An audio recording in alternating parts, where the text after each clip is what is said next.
Welcome to another episode of Think Mighty, a video series and podcast for active lifestyle and outdoor brands, where we interview marketers, founders, and entrepreneurs on their growth strategies. Be sure to subscribe on YouTube or follow along wherever you get your favorite podcasts. Let's get into the episode.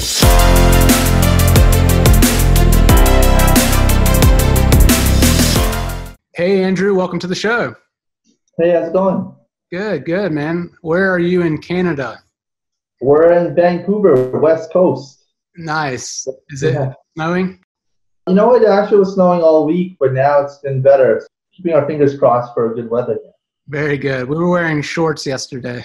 There you go. Lucky. We have nice summer seasons as well, so we're waiting for that. Awesome. Well, cool. Well, thanks for coming on the show. If you would, just introduce yourself and tell us a little bit about your company.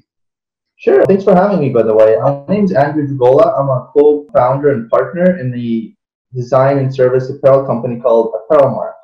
The company essentially started about 3 years ago with the aim to help regular people and startup brands come together and find a way to navigate the complexities of the fashion industry.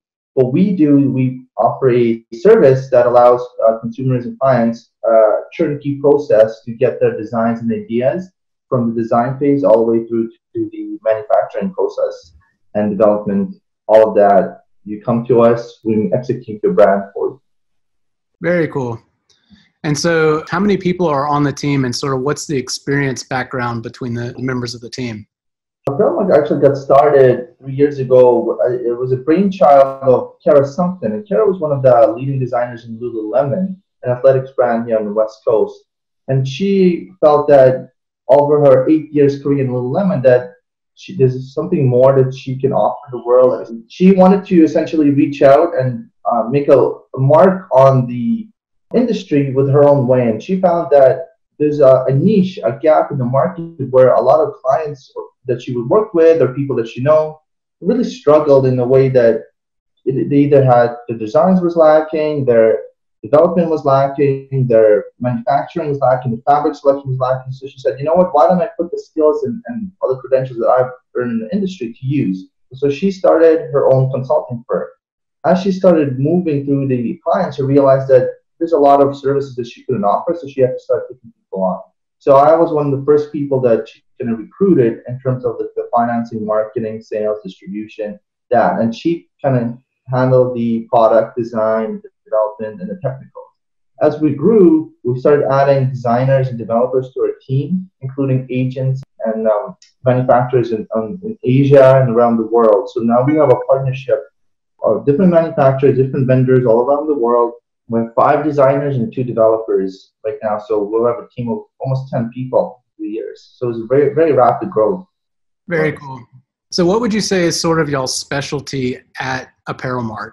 Okay, so there's 3 different things that I think we truly bring value to our clients. Apparelmark, first of all, is a company that really puts the client first, and we really want to identify the needs of the client. Because in apparel, the vision of the project is so important. We always want to align with the brand that we're working with in terms of their vision and their path to success. So for us, it's really important to really listen to the client, really try to understand what it is that you're going to go for, and really offer very transparent consultation back. So whenever we start a project, we're very clear with the client. When we see there's any issues in the process, so if their business plan's lacking, if their vision is not as accurate as it could be, if they have too many designs in the goal, too many styles, we would talk to them about it. So essentially, we want to streamline the process for success, number 1. Number 2, we get all of our team on board. So everybody's on board in every project. So we have accessory designers on board, we have wool designers, we have seamless designers. We get consultation from each one. Doesn't matter what the style is, we try to get everybody incorporated. We work as a team. Our pattern makers, developers, and agents all have a say in what's going on. So it's kind of like a cohesive, streamlined process for every client. That really helps us then push along things like fabric selections. We have a vast library of fabrics in-house that we use. We also are very open to working with client-directed fabrics. So if a client wants to have fabric that they want to use, we're very open to using them. So that ties back into the whole transparency and working with the client closely process for us. So the team's experience involved The streamlined process, the transparency, and it all kind of ties in together with customer satisfaction in mind. Cool. So you mentioned that, it's kind of like all hands on deck. Everyone's very involved with a client and their project. So I imagine you guys have to be somewhat selective with who you work with. What do you look for in a client? Yeah, that's a great question. When a client calls every week, somebody will comes up to us either through LinkedIn or word of mouth or through our website, and they say, "Hey, this is what I'm working on. This is what I kind of want to do. What do you guys think?" So typically, clients come to us with a request that, "Can you evaluate my brand and tell me if this is feasible?" And for us, it's a great question because rather than just taking on work, we want to kind of talk to the client and kind of evaluate the project first, and then kind of lead them onto a path. So even though we may not select the client to take on, we would advise them what to do so they can prep themselves to then, a few months down the road to come back to us, make it happen for them. Typically, what we look for in a client that's ready to go is a business plan, a selected market, an explanation of how their product's going to differentiate from others, price points that they selected, possibly colors, number of units they want to work with, and of course, how many styles they want to go, and the lead and the time frame that they're ready to work on. If a client has all of that prepared, we can take them on and move forward to the next stage because that's just the basic minimum for us to kind of truly give the full benefit of Apparelmark to the client. Nice. Yeah. So in our pre-show conversations, you were talking a lot about the fabric and the importance of the fabric selection. Yes. Talk a little bit about that. How important you all see fabric. How do you select a good fabric? What makes a good fabric? Okay, that's a great question. And I think it's very underappreciated just how difficult and how time-consuming fabric selection is. Apparelmark functions on a 6-month calendar where 1 month goes all to design, a whole month goes to fabric selection, and the whole month goes to tech packing, spec sheets, revisions, and the rest of the 3 months goes into sampling. Fabric, as you notice, takes a whole month to select. And the reason for that is because fabric is so vital in terms of the functionality of your style, of the feel, of the look, and it actually directly impacts the design. So we always select fabric first, then we design and sketch, just because the fundamentals of the fabric selection is so critical to the success of the item. And so when clients come to us, they don't realize just how important the fabric selection is. And oftentimes they would say, okay, I want to design a ski jacket and I want it to be, wicking, waterproof, whatever. And they said, I looked into it. There's 2, fabric manufacturers out there. This is what I know. But we take a look at that and, the fabric manufacturers could be really expensive or they may not have available colors they want. So then we have to go back to our sources and kind of counter-produce a fabric that may not be well known, but equally as quality, equally has the same properties, and cheaper as well. So for us, there's a lot of research involved for every fabric request, and designers working on the project would pull fabric from our library, present the swatches to our clients, and the clients can make a call whether or not the fabric's good. Sometimes it takes 2 or 3 rounds of fabric selection before we kind of hit the perfect fabric. So fabric is critical for us. Nice. So in terms of the fabric quality, what impact does that have on future success of the brand and the product itself? Sure, because the fabric is an important part of it. When a brand selects an item or a style that they want to go for, we really encourage them to use the fabric quality, properties, elements in their marketing as a way to kind of leverage all the work that they've done and we have done together to get the perfect fabric, kind of play into the story of the brand. So because we always value fabric so highly in Apparelmark, we've seen that exact prophecy really play really well down the road for clients. So rather than focusing strictly on design or strictly on manufacturing, if you really start with the fabric first and tie that into your story and even include things like sustainability and environmental protection, it really appeals to clients or consumers as well of the end product, just because they know there's so much attention has gone into the selection of the material that their style is going to be, you're going to be wearing, you're going to be using it. So if a company spends so much time making sure that the fabric not only looks great, it feels good, then the ultimate style will be much easier and more better to sell and to buy. That's a great point. So one thing I wanted to ask you about, this kind of goes back to the pre-show conversation we had as well. Talk a little bit about the prototyping process and how you guys approach prototyping. Yes, it's a great point. So prototyping for us really starts at the stage where we select the fabric, we finish the designs, then we have to go into the technical elements of the project where you create something called a bill of materials. And that's like a sheet with all of the elements that goes into the project. Fabric selection, all of the elements that kind of involved with the garments. Then you do the measurement specs. So basically, you create a package that allows the factory then to take the blueprints that you created and the pattern maker and put it together into a functioning, workable sample or a prototype. So the very first sample or prototype takes about 2 to 3 weeks to complete. We have an option with the client to produce the sample locally in North America or go overseas. The benefits, there's pros and cons of both. Overseas, it's free, sampling is free. The reason they do it free is because they hope for production. So they kind of walk you through the prototyping. And in the end, if you place an order, they don't charge you. It tends to be a little bit quicker as well in overseas, funny enough. And the quality of the machines that they use is a little bit higher than North America. However, North America, some people really want to create local product in the marketing, and they feel like they want to see like the rough prototypes first before going mainstream into Asia. So essentially, to answer your question fully, the development process, the prototyping process, sending the drafts and the packs over to the vendor.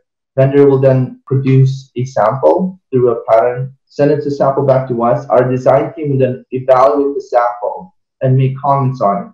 It's really important that we receive the sample before we send it out to the client because we want to make sure that the sample came out nice. If it didn't, we will make comments and explain to the client what happened. The client will then receive the sample from us.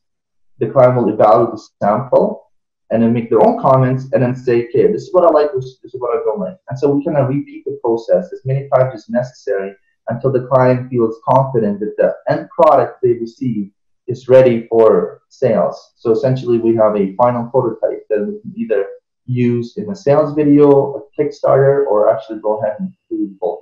Cool. So I'm curious, one of the trends that's happening in fashion is what's called fast fashion. Zara seems to be the go-to name in this market space. Yeah. Are you guys seeing that in the technical apparel market? And how does that impact the process for you guys and what you do for your clients? Yeah, that's a great point as well. And what we found is some of the most successful companies right now in fashion world, like H&M and Zara, and implying the fast fashion model. And the reason why it's so successful is because a lot of consumers really like two things out of that. Number one, new things are coming out almost like weekly, and they love the fact like, oh, I'm going to go on this website and see what else is new. And number two, it allows clients to revisit the site on higher frequency because they're anticipating something new. They may go on the site, so the visits to the website of the stores increase, allowing them to purchase greater things. So the rest of the industry really caught on to this idea, and everyone's trying to understand how it's possible to do that. But the reality is that to execute what is known as fast fashion process is extremely expensive and difficult. All of these companies like Zara and H&M, they actually already have 100 factories lined up. These factories have pre-bought large amounts of fabric already ready to go, so they save on the fabric. They don't have to source fabric individually; it's already ready. The factories are allocated specifically only to them, so they have entire lines of people say, "Okay, I want these shorts made. Pump them out." And so because every step of the process has been pre-aligned, predetermined, pre-paid by these large companies, they can just turn the key and they pump out styles. But for someone who's just starting out and someone who has a mid-level company, it's really difficult to kind of use that process. And the second thing is the fast fashion process really works well for simpler styles, shirts, t-shirts, dresses. When you start getting into more technical things like outerwear, ski wear, really detailed styles, that's when you really run into problems just because of the labor and the materials involved. In terms of technicals, we still see most people kind of target like a niche, and they present the company through a story and through the founders and through the quality of the fabric, rather than just trying to speed up and produce as many styles as possible, which is very lucrative but very expensive to get. Gotcha. So that's an interesting point that you talk about how it takes more time. but it allows you to build sort of a deeper story around the founders, the fabric, all the technical aspects. That's right. I'm curious, do you think, is it harder now or easier to create a apparel brand and take it to market? Oh, 100%. This is the best time to do it. And I'm not even talking about just strictly apparel. In terms of, this is like the age of the entrepreneur. The reason is because, number one, internet speeds are faster than ever. Two, almost everybody has a laptop or a computer. And number three, there's just so many videos out there right now and guides on how to create a company. It doesn't even have to be an apparel company, but just an e-commerce company.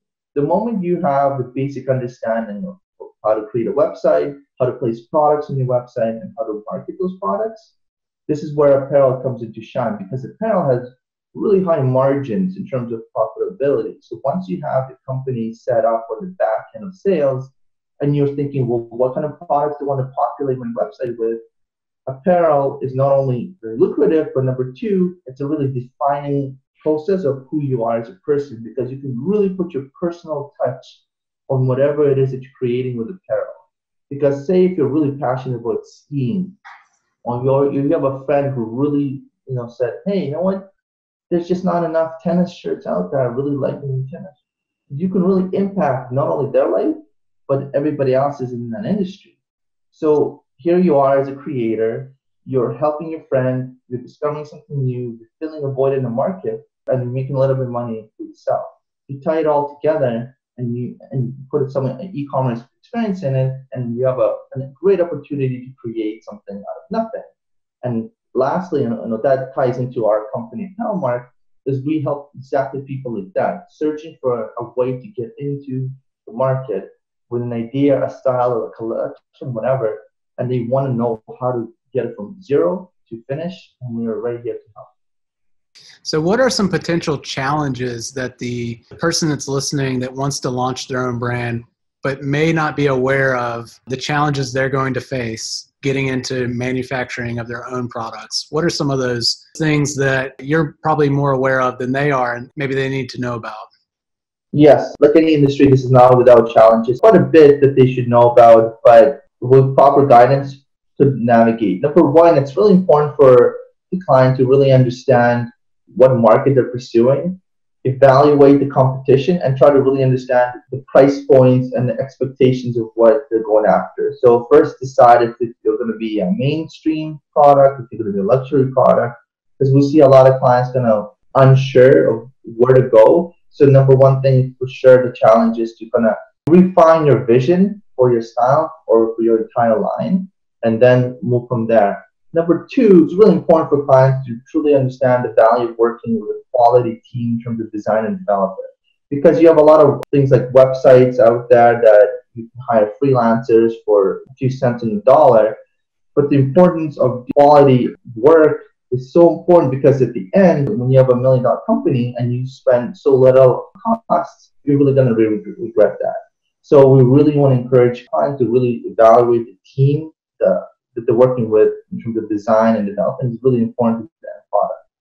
Another pretty big question that a lot of clients have is the lead time. So a lot of people come to us and say, oh, I need this in 2 months, 3 months, I want it done. It's really important for us to kind of guide our clients through and explain why certain things take so long. In the apparel side, when you develop a new style, when you're creating something new, it does take about 6 months before it can go into production. So those lead times are really important for our clients to understand, because then they can plan their seasons, if it's a seasonal product, if they want to have time to make a Kickstarter video or build a website. It's really important for them to see kind of like the timelines. Some of the more like mid-level things that, the cost of sampling, the cost of manufacturing needs to be involved. Do they have enough financing? Can they pull enough capital to kind of sustain their initial order? Are they thinking ahead, a year ahead? So it's great that you can create a product now, a single style, but have you considered your supplementary styles, which are, can follow up strategy? Those kind of things can really, make or break a company. And even though on our side, Apparelmark, we can execute the styling, packaging, make it beautiful, it's up to the client in the end to take the product and sell it and find ways to distribute it, find clients. So, we're a team, we work together, but, clients should be aware of all these challenges. Nice. So, I imagine a lot of people or who want to get into making their own clothes, they probably think, well, I'm going to go find the vendors myself. I'm going to go do all of these things myself and save on costs.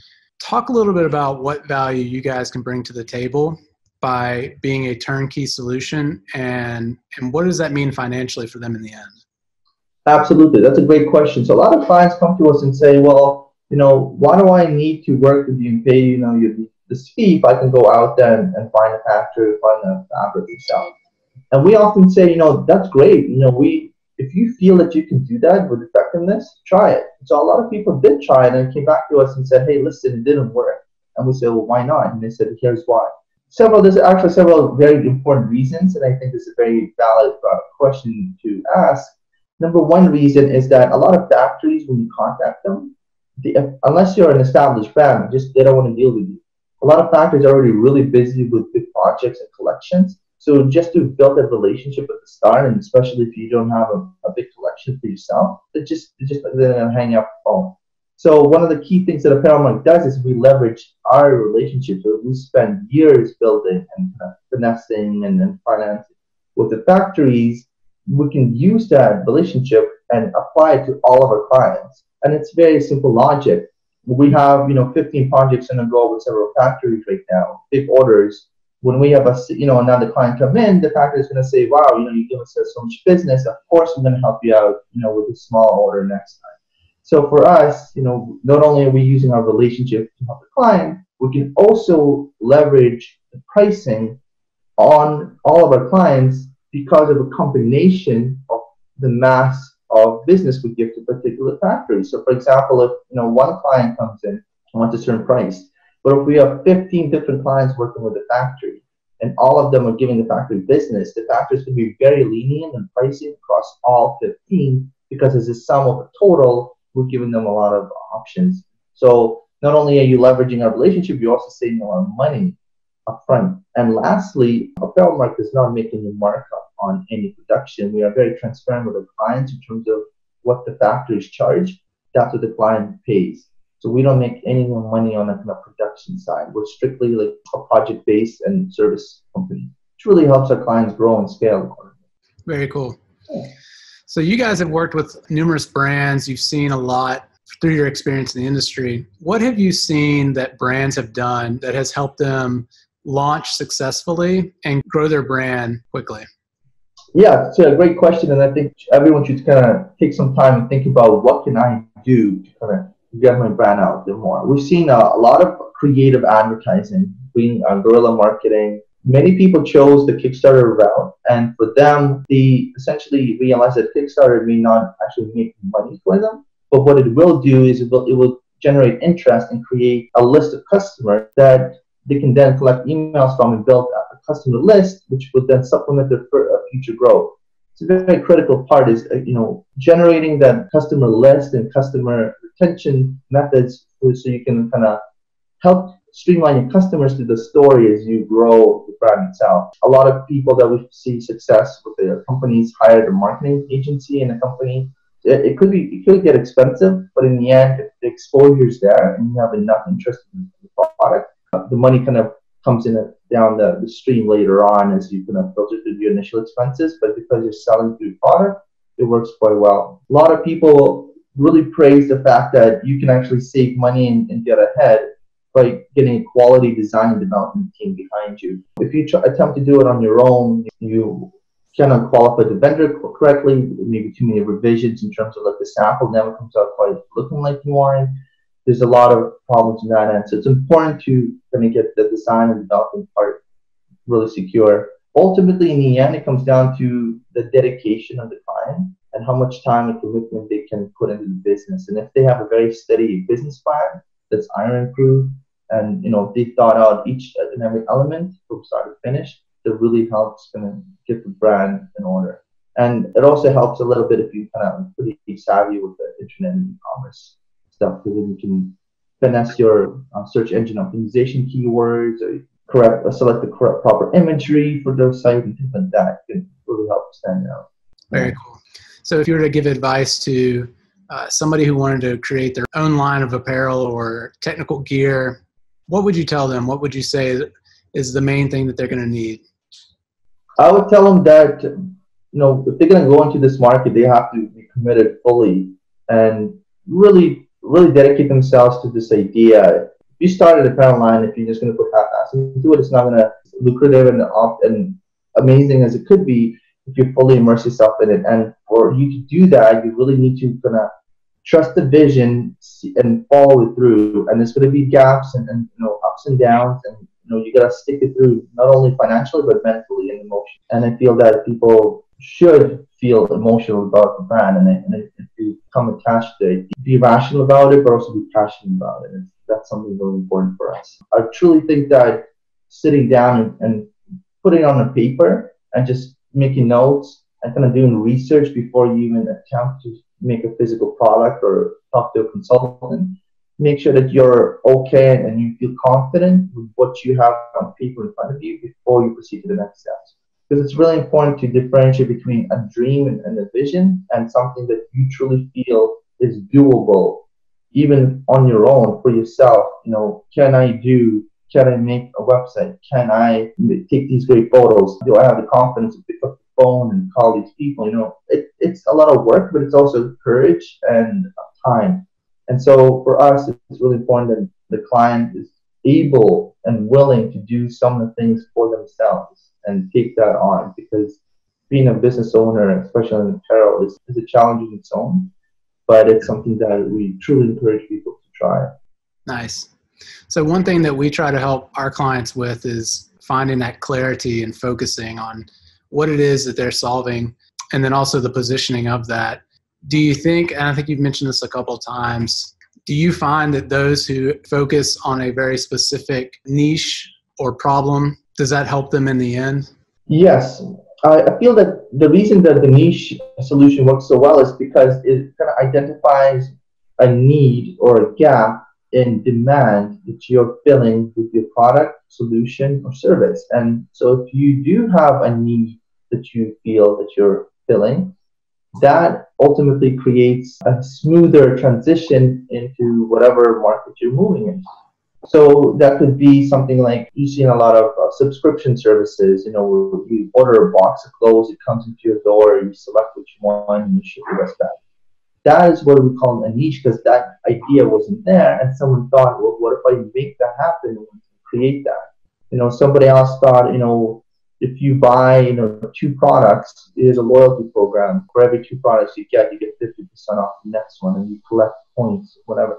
That's also kind of like a niche, because even though it's not an apparel related, like there's not enough jeans out there, but it's a niche in terms of like it's an idea of rewarding customers and getting them to come back. So that could be a niche in its own. So I feel like working around niches is like being creative with the way you want to run your business. You can take something as simple as a T-shirt and make it into a niche. Do what American Apparel did. They just took a simple T-shirt and made it into a $100 million company with graphics. I mean, it's just simple ideas like that could really turn something small into an amazing. And you can take that into almost any part. All versus with the shoes. The shoe market was dominated with so many companies, and here they count, $1 billion company in just 2 years. This really shows you the ingenuity and cool concepts that come out of if you properly position your brand. It's really very inspiring. Nice.